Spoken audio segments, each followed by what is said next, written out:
Pag nalimutan ko lahat ng sakit at pangako, mahanap mo pa ba ako sa natitira kong puso kahit mabura man? Maagang nagising si Mael dahil sa tunog ng electric fan na umiingit sa sulok ng kwarto. Madilim pa, kulay asul ang umaga mula sa manipis na kortina ng kondo nila sa Maynila. Tahimik ang paligid maliban sa mabagal na paghinga ng lalaking katabi niya, si Kidon. Nakatagilid dito habang natutulog. Isang braso na nakapatong sa kama kung saan dapat nakahawak kay Mael. Pero mukhang pagod na bago pa man siya mahawakan. Matagal siyang tinitigan ni Mael. Parang may takot, parang may oras na humahapol. Dahan-dahan siyang bumangon para hindi magising si Kidon. Dumiretso siya sa banyo. Pagharap niya sa salamin, parang may estrangherong nakatingin pabalik sa kanya. Namumugto ang mga mata niya. Hindi dahil umiyak siya, kundi dahil ilang gabi na siyang hindi natutulog ng maayos. Binuksan niya ang cabinet. Sa ilalim ng lababo, kinuha ang maliit na voice recorder.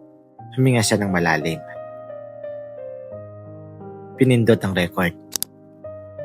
Araw 1, may na niyang sabi. Napatingin siya sa sarili sa salamin. Ito si Kidon, sandaling katahimikan. Mahal ko siya. Napapikit siya. Hindi ko siya dapat kalimutan. Pintay niya ang recorder. Pero kahit tapos na siyang magsalita, hindi pa rin nawawala ang panginginig ng kamay niya. 2 linggo pa lamang mula nang sabihin ng doktor ang diagnosis. Early onset Alzheimer's. 28 years old, too young, too cruel. Noong una, akala niya simpleng pagod lang. Nakakalimutang isave ang mga design files. Nawawala ang susi. Paulit-ulit ang tanong. Pero pagkatapos niyang makalimutan ang birthday ng sarili niyang kapatid, natakot siya. At mas natakot siya nang makita niya ang mukha ni Kidon sa klinik habang ipinapaliwanag ng neurologist ang mangyayari. Unti-unti pong maapektuhan ang memory niya. Cognition, pati ang emotional recognition. Parang robotic ang boses ng doktor. Weather report. Pero si Kidon, parang unti-unting nasisira habang nakikinig. Hindi nagsalita si Mael tungkol doon pagkatapos. Ayaw niyang marinig na umiiyak si Kidon para sa kanya. Magandang araw mga kwentong Pinoy BL. Ako si Eldren, ang inyong narrator. Kung bago ka pa lang sa channel na ito, huwag mong kalimutang pindutin yung subscribe button at i-click yung notification bell para lagi kang updated sa mga susunod na kwento. At kung ikaw ay matagal nang nagsusubaybay ng channel na ito, maraming salamat sa patuloy na suporta. Bago tayo magsimula, kung magustuhan mo ang kwento, huwag kalimutang i-like ang video at mag-iwan ng komento. Gusto ko marinig ang inyong mga opinion at mga nararamdaman. Ready ka na ba? Tara, simulan na natin ang kwento sa araw na ito. Paglabas niya ng banyo, gising na si Kidon. Pause nitong bate. Ngumiti si Mael. Automatic. Sanay. Good morning. Oh, anong oras ka nagising? Hindi ko alam. Lumapit si Kidon at hinawakan ng kamay niya. Mainit, pamilyar, panatag. May lakad ka today? Tanong ni Mael. Hospital shift, mamayang 9.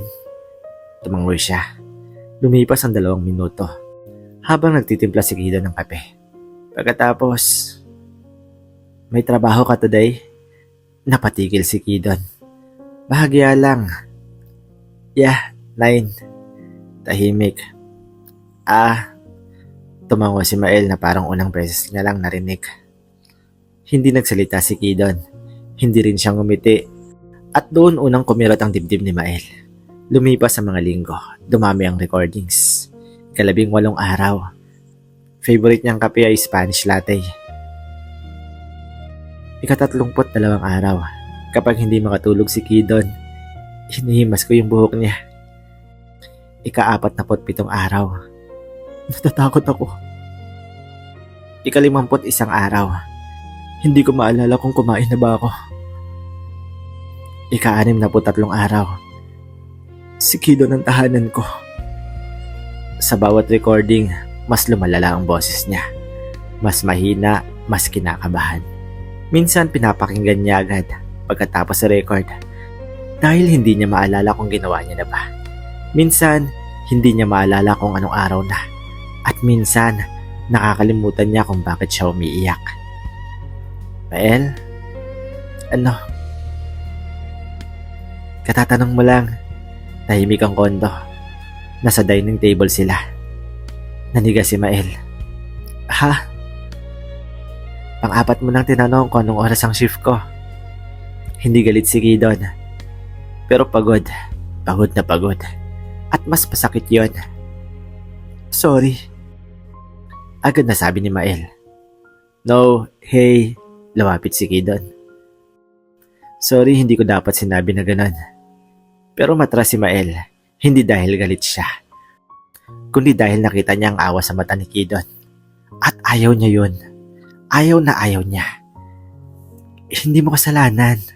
Bulong ni Gidon. Pero minsan, gusto ni Mael na may masisi. Kahit saglit lang. Kinagabihan habang tulog si Gidon. Isa-isang inayos ni Mael ang mga recording sa laptop niya. 365 folders. 365 chances para maalala ang buhay niya. Pinangalanan niya ang bawat isa. Day 1, Day 2, Day 3. Hanggang napatigil siya. May isang empty file, walang laman. Blanco. Hindi niya maalala kung bakit niya ginawa. Dahan-dahan siyang gumawa ng bagong recordings. Pero iba ito, mas mabagal, mas tahimik, at parang galit. Pinindot niya ang save. Title, huwag mo to pakinggan. Napatitig siya roon ng matagal. Hindi niya maalala kung bakit nanginginig ang dibdib niya. Lumipas pa ang ilang araw. Mas madalas na siyang mawala. Isang beses. Hindi niya na maalala paano umuwi mula sa grocery. Isang beses. Nakalimutan niya ang password ng sariling cellphone. At isang gabi, nagising siya na hindi niya na alam kung nasaan siya. Madilim ang kwarto. May lalaking katabi niya. Huminto ang paghinga niya. Sino to? Tumayo siya agad sa kama. Nataranta. Nagising ang lalaki. Mael?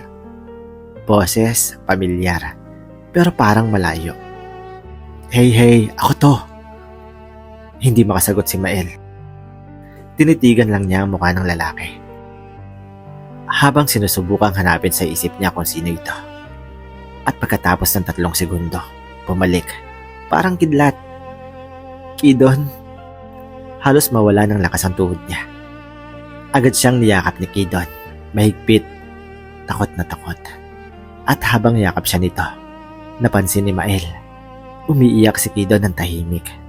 Kinabukasan, mag-isa lang si Mael sa kondo. Nasa hospital si Gidon. Tahimik ang buong lugar. Masyadong tahimik. Napatingin siya sa laptop, sa folder, sa recordings. Isa-isa niyang in-scroll. Hanggang nakita niya ulit ang file. Huwag mo itong pakinggan. Dapat hindi. Alam niya, sigurado siya. Pero mas malakas sa takot ang kuryosidad. Pinindot niya ang play. Static. Paghinga. At pagkatapos, sarili niyang boses. Kung naririnig mo to, ibig sabihin iniwan mo na siya ulit. Nalamig si Mael. O iniwan ka na niya. Humigpit ang hawak niya sa recorder. Alin man doon, huwag. Naputol ang recording. Napatingin siya sa pinto. May kumakatok. Dahan-dahan siyang lumapit. Binuksan niya. At nandun si Gidon. Pagod, may eye bags. May hawak na take-out coffee. Ngumiti ito ng mahina. Tahimik lang si Mael. Nakatitig, pinipilit maalala. At sa unang pagkakataon, tumagal ng 3 segundo bago niya nakilala kung sino si Gidon. Umuulan ng gabing yon. Tahimik lang si Mael habang nakaupo sa sahig sa kondo nila. Hawak ang voice recorder na parang bomba na pwedeng sumabog anumang oras. Sa kusina, maririnig ang mahinang kalansing ng tasa habang nagtitimpla ng kape si Gidon, pero walang nagsasalita. Pareho silang natatakot sa recording na hindi natapos. Kung narinig mo to, ibig sabihin iniwan mo na siya ulit. O iniwan ka na niya. Paulit-ulit yun sa utak ni Mael. Ulit, Ulit. Hanggang sa hindi niya na alam kung alin ang mas masakit. Ang posibilidad na iniwan niya si Kidon o ang posibilidad na iniwan siya nito. Lumabas si Kidon mula sa kusina at nilapag ang tasa sa harap niya. Hindi ka pa natutulog. Hindi sumagot si Mael. Tinitigan lang niya ito. May sasabihin ka ba sa akin? Napatigil si Kidon. Anong ibig mong sabihin? Itinaas ni Mael ang recorder. Kita agad sa mukha ni Kidon ang kaba. At doon naintindihan ni Mael. Alam nito ang recording. Pakinggan mo. Hindi yun tanong. Tumango si Mael. Tahimik, pagod. At hindi mo sa akin sinabi? Umupo si Kidon sa tapat niya. Mael, may breakup tayo. Diretsahan, walang takas. Matagal bago sumagot si Kidon. 2 years ago, parang may humampas sa dibdib ni Mael. 2 years? Sandali lang, pero naghiwalay tayo. Hindi makatingin si Kidon. At sapat na iyon para malaman ni Mael na totoo. Hindi maalala ni Mael ang breakup. Wala, blanco. Pero habang nakatingin siya kay Kidon, may kakaibang pakiramdam sa dibdib niya. Parang may sugat na matagal nang naghihilom.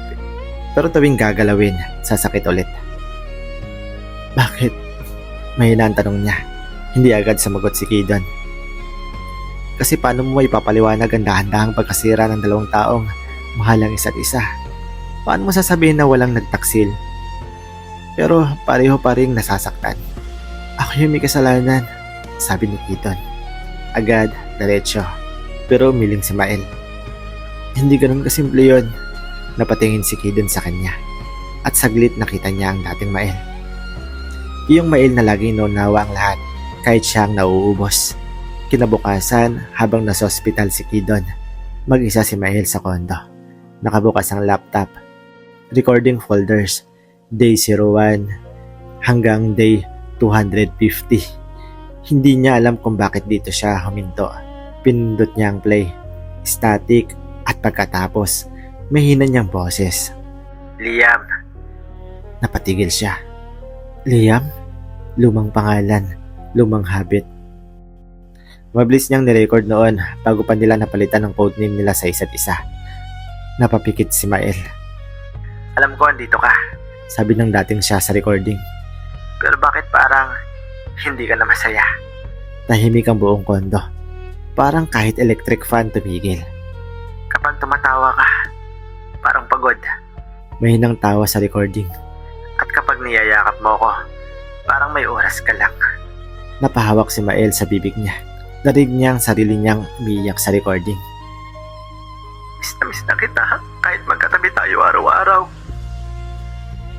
Tatapos, hindi makahinga si Mael. Hindi niya maalala ang gabing yon. Parang multo ng sarili niyang sakit. 2 taon bago ang diagnosis. Cancel na naman. Nakatayo si Mael sa restaurant habang hawak ang cellphone niya. Sa kabilang linya si Kidon. Pagod na pagod ang boses. Emergency surgery. Hindi ako makakalis. Tahimik si Mael. Sa paligid niya, may mga couples na nagtatawanan. May birthday candle na nasa mesa nila na unti-unti nang natutunaw. 3rd anniversary sana nila. Sorry. Yun lang. Palaging sorry. At palaging sapat iyon para patahimikin ni Mael ang sarili niya. Hanggang sa hindi na. Okay, sabi niya. Pero hindi okay. Hindi talaga. Recordings 278. Sinaktan mo ba ako? Mahinang boses ni Mael. O ako ang nanakit? Napapikit siya. Hindi ko na alam. Parang gusto niyang patayin ang recording pero hindi niya kaya. Kasi pareho tayong pagod. Tumigil sandali ang recording. Pagkatapos, pero bakit ako yung laging mag-isa? Tahimik. Hindi na malaya ni Mael na umiyak na siya. Bumukas ang pinto ng kondo. Tumating si Kidon. Pagpasok pa lang nito, nakita agad niya ang ekspresyon ni Mael. At alam niya. Anong recording? May nang tanong niya. 278. Pumigit si Kidon. Parang gusto niyang umatras palabas. Pero hindi na pwede.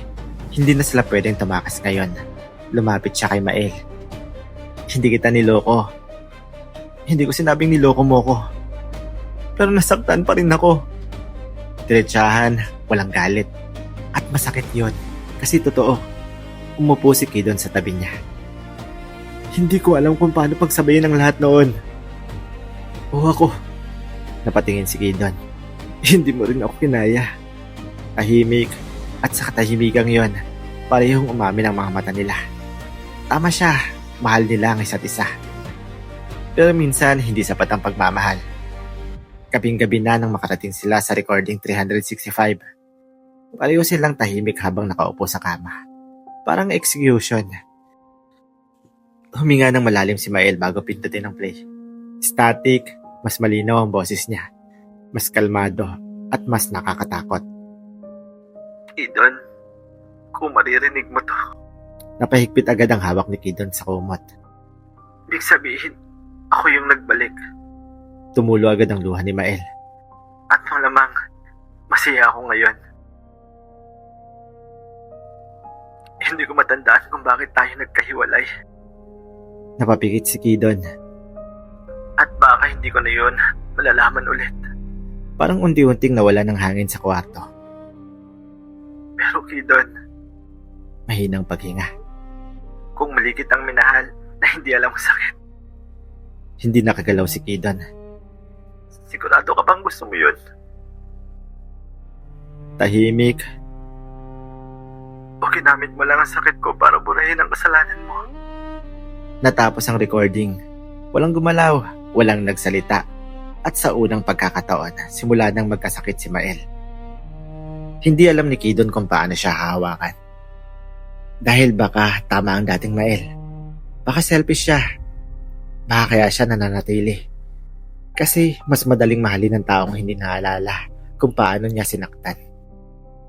At habang tahimik silang dalawa sa madilim na kwarto, unang beses ding naisip ni Mael ang isang bagay na mas nakakatakot kaysa sa pagkawala ng alaala.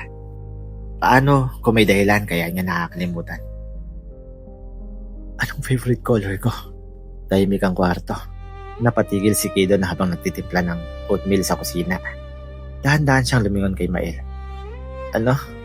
Umiti si Mael ng mahina. Favorite color ko? Parang simpleng tanong lang. Parang wala lang. Pero pareho nilang alam kung bakit nanlalamig ang hangin sa kondo. Blue. Sagot ni Kidon. Light blue. Tumango si Mael. Tahimik ulit. Pagkatapos, favorite food ko. Humigpit ang hawak ni Kidon sa kutsara. Mael, tinatanong ko lang. Pero hindi yun simpleng kuryosidad. Takot yun. Testing, checking. Gaano pa karami ang nawawala? Carbonara, sagot ni Kidon. Pero ayaw mo ng mushroom. Ngumiti si Mael. Masaya. Parang batang may bagong natutunan. At halos madurog si Kidon habang pinapanood siya. Kasi hindi naalala ni Mael ang sarili niya. Pero si Kidon, kapisado pa rin lahat. Lumipas sa mga araw, mas lumala. May mga umagang nagigising si Mael na parang maayos siya. May mga gabing hindi niya na maalala kung paano buksan ang TV. At minsan, hindi niya nakilala si Kidon agad. Pero tuwing pinapatugtog ang recordings, bumabalik. Hindi ang memories, hindi eksakto, kundi ang pakiramdam. Parang may shortcuts, diretso sa puso niya. Kapag naririnig niya ang sariling boses na nagsasabing, mahal ko si Kidon, naniniwala siya. Kapag sinasabi ng recordings na safe si Kidon, kumakalma siya. Parang kinukondisyon niya ang sarili niyang magmahal. At iyon ang kinakatakutan ni Kidon. Isang gabi habang tulog si Kidon sa sofa. Dahil kagagaling lang sa 18 oras ng shift. Tahimik na nakaupo si Mael sa harap ng laptop. Nakabukas ang folder. Day 201. Hindi niya alam kung bakit parang hinila siya doon. Parang may dapat siyang marinig. Pero may katotohanang nakabaon doon. Pinundot niya ang play. Static. Paghinga. At pagkatapos, kung mabot ka na dito. Mahina pero matalim ang boses ng dating Mael. Ibig sabihin, nagsisimula ka ng makalimot. Napahawak si Mael sa dibdib niya. kalimutan mo na ang lahat. Please. Parang umiiyak siya habang nagsasalita. Huwag mong gawing excuse ang sakit natin para balikan siya. Nanlamig si Mael. Hindi dahil mahal ba siya ulit. Ibig sabihin tama na ang lahat. Natapos, tahimik. Sobrang tahimik. Parang biglang naging estranghero ang kondo. Napatingin siya kay Kidon na mahimbing na natutulog sa sofa. Pagod, may eye bags, may buhok na magulo. Mukhang taong matagal nang hindi nakapagpahinga. At sa kabila ng warning, kumirot pa rin ang dibdib ni Mael habang tinitignan siya. Kinabukasan, nasa hospital sila para sa follow-up check-up. Amoy alkohol, malamig. Nakakabingi ang tunog ng mga fluorescent lights. Habang may kinakausap na doktor si Kidon sa hallway, tahimik namang naghihintay si Mael sa bench.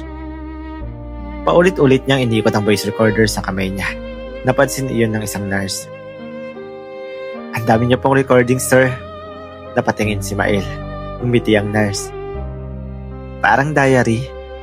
Memory diary, sagot niya. Cute naman. Kinuha ng nurse ang recorder para tingnan ang labels habang nakaupo siya sa tabi niya. Tapos, nawala ang ngiti nito. Sir, napakunot ng noo si Mael. Teka, bakit po may title na? Binase ng nurse ng mahina. Kidon, sinungaling ka. Parang may humigpit sa sikmura ni Mael. Agad niyang kinuha ang recorder. Hindi siya makahinga. Hindi niya alam ang sagot. Hindi niya alam bakit niya sinabi yun. Hindi niya maalala kung anong klaseng sakit ang nagtulak sa sarili niya. Gumawa ng recording na ganun. At mas nakakatakot, baka tama siya nun. Pag-uwi nila, tahimik lang si Kidon habang nagluluto. Si Mael naman, nakaupo sa counter. Pinapanood siya. Pagod ka na? Hindi lumingon si Kidon. Ano? Sa akin. Tumigil ang paghahalo nito sa kawali. Hindi. Minsan, gusto ko sana nagsisinungaling ka na lang. Doon lang napatingin si Kidon. Naluluha si Mael pero nakangiti. Kasi mas madali sigurong paniwalaan na okay tayo. Lumapit si Kidon. Pero matras si Mael. Hindi galit. Takot. Kidon. Mahinang boses niya. Hindi ko alam kung mahal kita. Parang nabasag ang isang bagay sa mukha ni Kidon. Naalala ko lang na mahal kita. Magkaiba yun, di ba? Walang may sagot si Kidon. Kasi tama siya. Magkaiba. At pareho nilang alam yun. Sabi ng recordings, sinaktan mo ko. Huminga ng malalim si Mael. Pero hindi ko maalala ang sakit. Lumuluha na siya ngayon.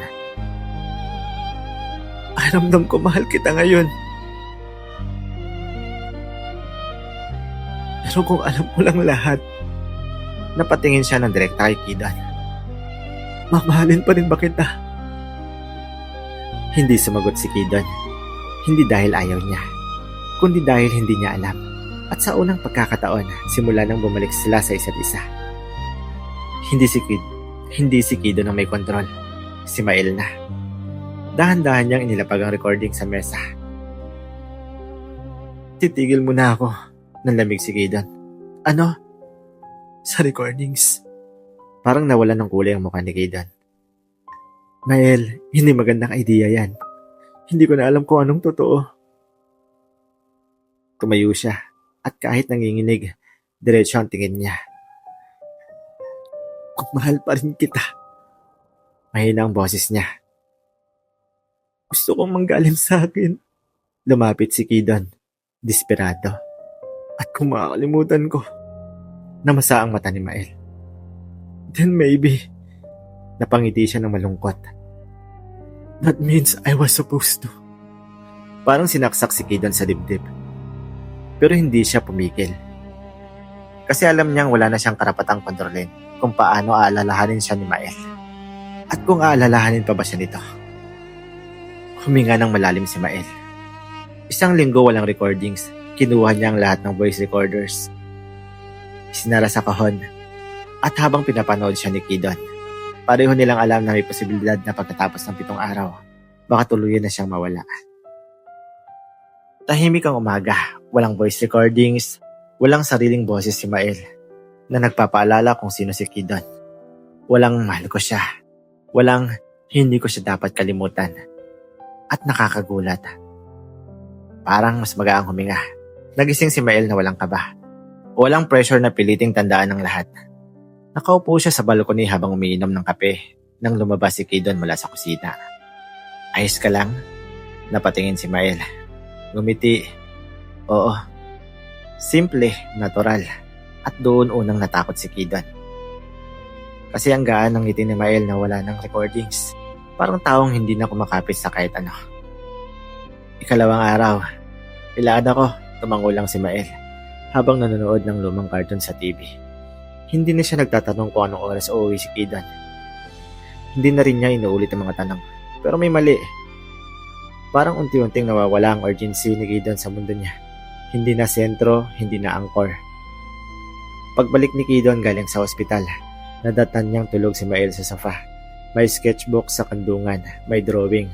Dalawang lalaking nasa park, magkahawak kamay. Pero walang muka, tinitigan niyo ni Kidon ng matagal. Naalala mo, bulong niya. Pero walang sagot, kasi tulog si Mael. At baka kahit gising, hindi niya rin alam. Umuulan, nagayos si Mael ng kabinet ng may nahulog na lumang litrato mula sa isang libro. Napakunot noo siya, larawan nila ni Kidon. Mas bata, mas masaya. Nasa beach, nakakandong siya kay Kidon habang parehong tumatawa. Pero wala siyang maalala, kahit isa. Pinaliktad niya ang picture, may sulat. Sulat ni dating Mael. Kidon, kung binabasa mo to, ibig sabihin, nandito ka pa rin. Napalunok siya. Pero hindi na kita kilala. Parang may mabigat na bagay na bumagsak sa dibdib niya. Patawad. Unti-unting lumabo ang patingin niya. Salamat sa pagstay. Tumulo ang luha niya. Bigla, walang warning.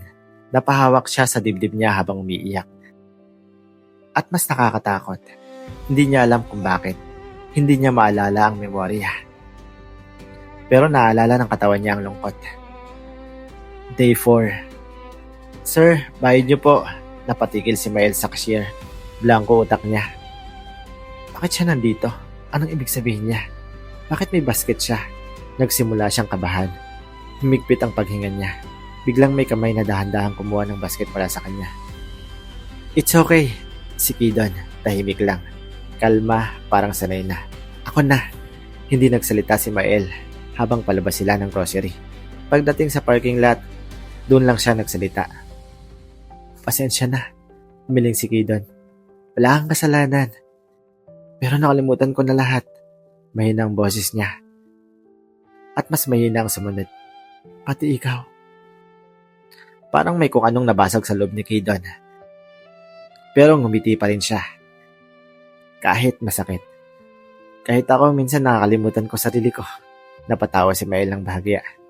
At kahit saglit, parang bumalik sila sa dati. Ikalimang araw, punong-puno ng tao sa grocery. Nahiwalay si Mael kay Kidon habang tumitingin sa canned goods. Paglingon niya, may lalaki nakatayo ilang metro mula sa kanya. Patangkad, may eye bags, mukhang pagod. At habang nakatingin rito sa Mael, may kung anong kumirot sa dibdib niya. Parang may hinahanap ang katawan niya bago pa makahabol ang isip niya. Lumapit ang lalaki. Ngumiti ng mahina. Mael. Tahimik siya. Hindi niya alam ang pangalan nito. Hindi niya alam kung bakit. Parang gusto niyang umiyak. Nahihiya siyang ngumiti. Pasensya na. Nakita niya agad ang sakit sa mata ng lalaki. Pero mabilis yung tinago. Okay lang. Mahina, mainit pa rin ang boses. Napakamot si Mael sa batok. Parang kilala kita. Saglit na natigilan si Kidon. Dati, love, baby, Kido. Pero ngayon, stranger. At kahit ganon, umirot pa rin ang puso niya nang marinig yun. Kilala mo ako, sagot niya ng marahan. Matagal na. Hindi alam ni Mael bakit parang gusto niyang hawakan ng kamay nito. Pero hindi niya ginawa. Kasi hindi niya alam kung bakit. Hindi na maalala ni Mael ang password ng cellphone niya. Hindi na rin niya maalala ang paborito niyang pagkain. 3 beses niyang tinatanong ang pangalan ng kapitbahay nila. At gabi-gabi, Palayo ng palayo si Kidon sa alaala niya. Pero mas lumalapit naman si Kidon sa acceptance. Tahimik niyang pinanood si Mael habang natutulog.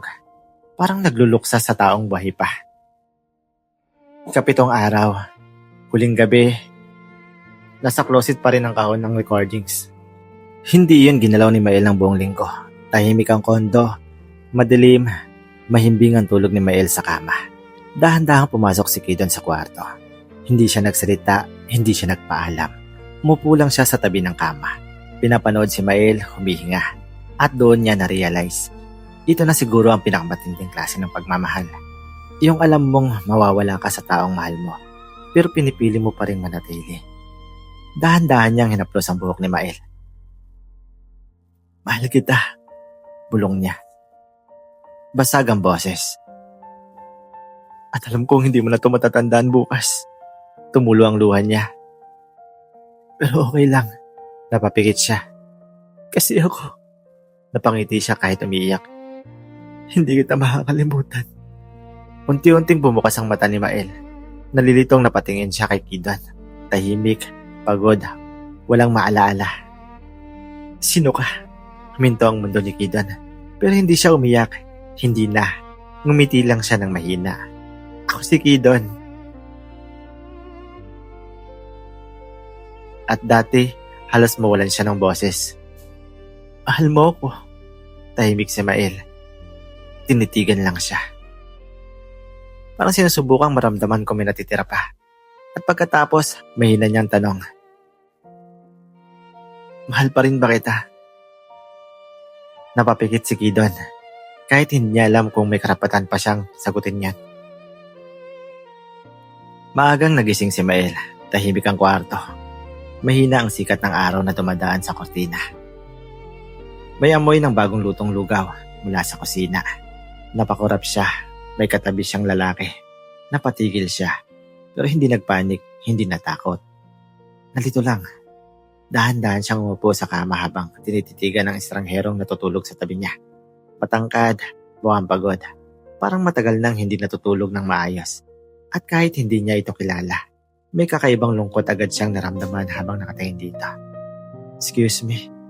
Mahinang boses niya. Nagising ang lalaki. Agad itong napabangon. Mael. Tahimik lang si Mael. Nahihiyang umiti. Pasensya na. Sino po kayo? Saglit na natahimik ang lalaki.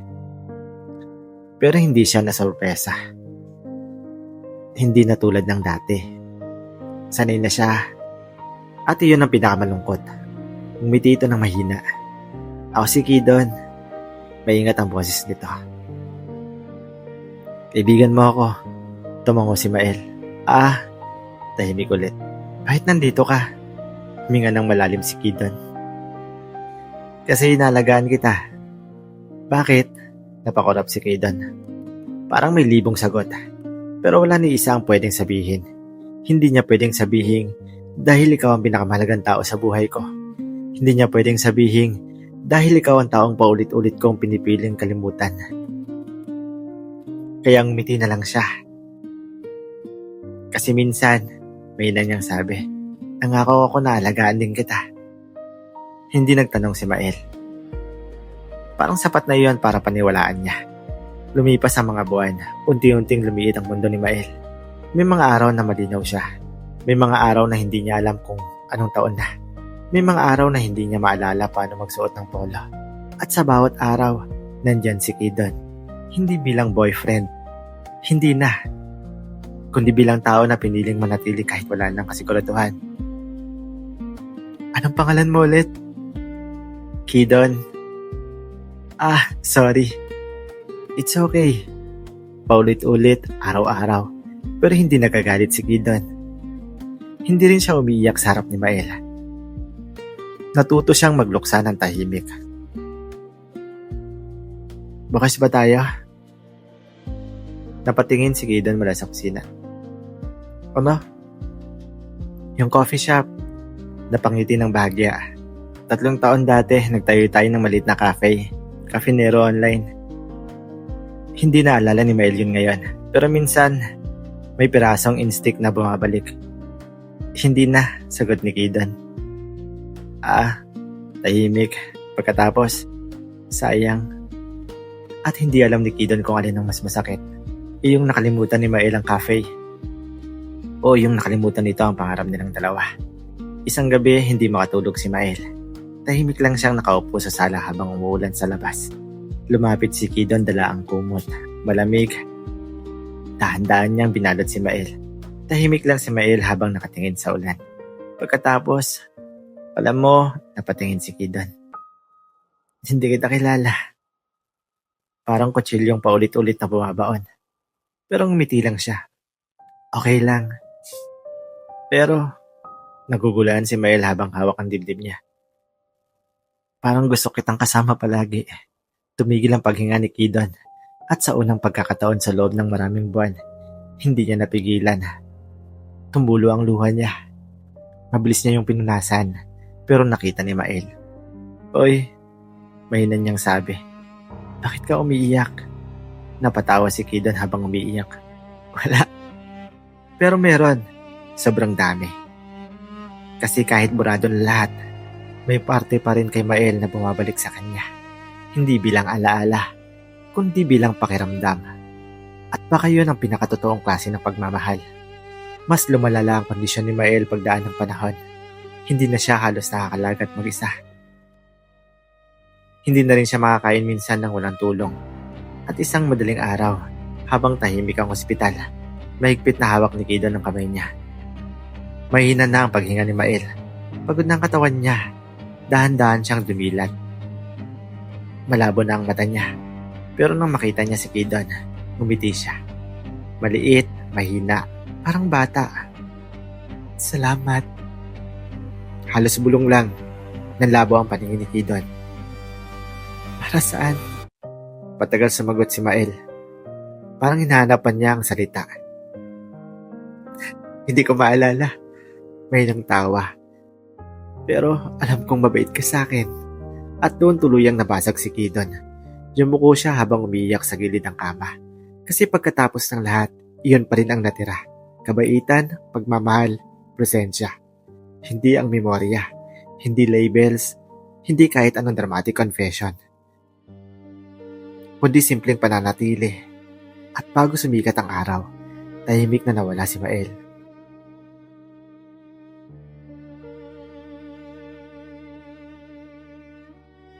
Lumipas ang ilang linggo. Tahimik ang konto. Wala nang makulit na tanong. Wala nang recording na biglang tumutunog. Wala nang sketchbook sa sofa. At unang pagkakataon matapos ang ilang taon, tunay na mag-isa si Kidon. Nakaupo siya sa dating kwarto ni Mael. Nasa harap niya ang kahon ng recordings. 365 files. 365 piraso ng taong minahal niya. Dahan-dahan niya pinindot ang unang recording. Static at pagkatapos. Araw 1. Napapikit si Kidon. Ito si Kidon. Tumulo agad ang luha niya. Mahal ko siya. Napatawa siya habang umiiyak. Hindi ko siya dapat kalimutan. Tahimik ang buong kwarto. Pagkatapos pinatugtog niya ang recordings, number 365. Kidon? Masagagad ang dibdib niya. Kapili kitang minahal nang hindi alam ang sakit. Napahawak siya sa bibig niya. Sigurado ka bang gusto mo yun? Natapos, tahimik. At habang pinupunasan niya ang luha niya, may napansin siya, isang file. Hindi niya iyon nakita. 366. Nanlamig siya. Dahan-dahan niyang pinindot ang play. Static. At pagkatapos, tawa ni Mael. Masaya, magaan. Parang bago pa dumating ang lahat ng sakit. Kidon? Ngiti-ngiti ang boses niya. Kung naririnig mo to, wala na ako, no? Napayuko si Kidon habang nanginginig. Sana hindi ka na nag-aalala. Huminga ng malalim si Mael sa recording. Alam ko kahit na nakakalimutan na kita. Tumulo ang luha ni Kidon sa recorder. Kahit hindi ko na alam kung sino ka. Tumahimik bigla. May parte sa akin na minahal ka. Napapikit siya. At yun ay hindi mawawala. Basag na basag ang paghinga ni Kidan. Kasi hindi yun alaala. Mahinang tawa. Natapos ang recording. Tahimik, walang music.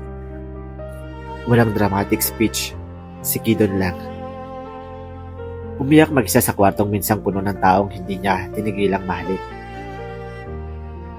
Kapag nakalimutan mo na ang lahat ng sakit, babalik ba ang pag-ibig?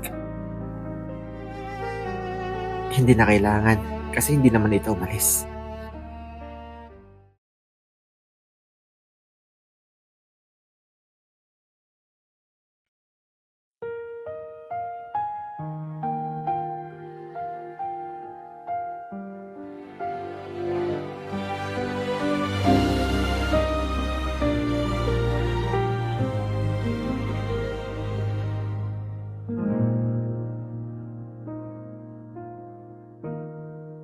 Tahimik ang gabi,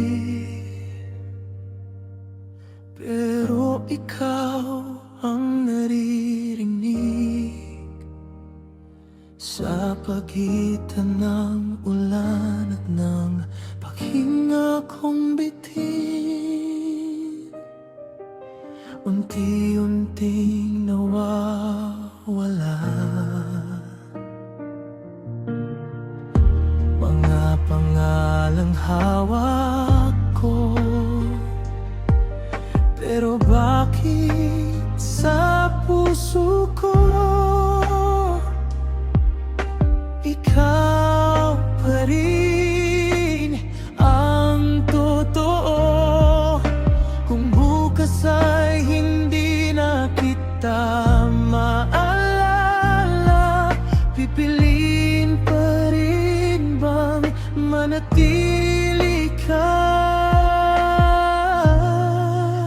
Kapag nalimutan ko lahat ng sakit at pangako, mahanap mo pa ba ako sa natitira kong puso? Kahit mabura man mga araw nating dalawa, may parte sa akin na hindi ka kayang iwanan, hindi ka nawala.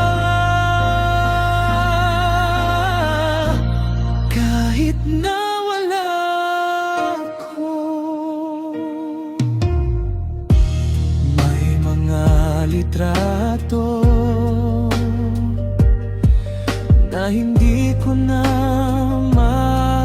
makilala, pero tuwing nandyan ka, parang may umuwi pa.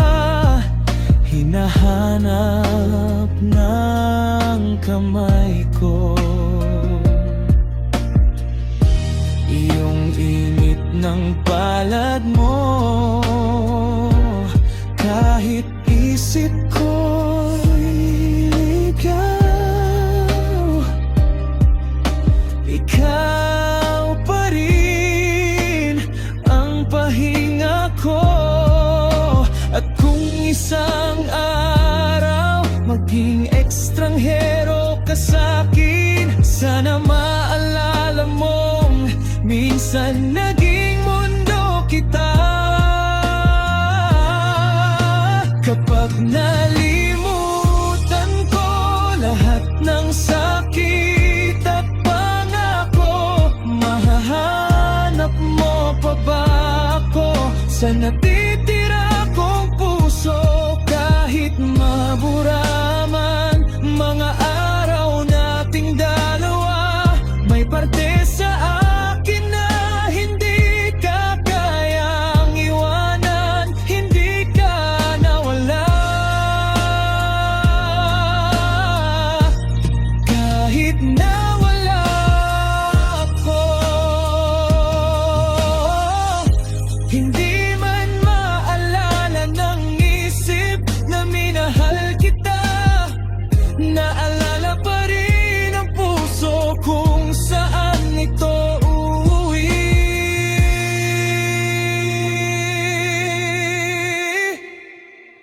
Pag nalimutan ko pati pangalan mong mahal, sana kapag nakita kita tumibok pa rin ang lahat. Kasi ang pag-ibig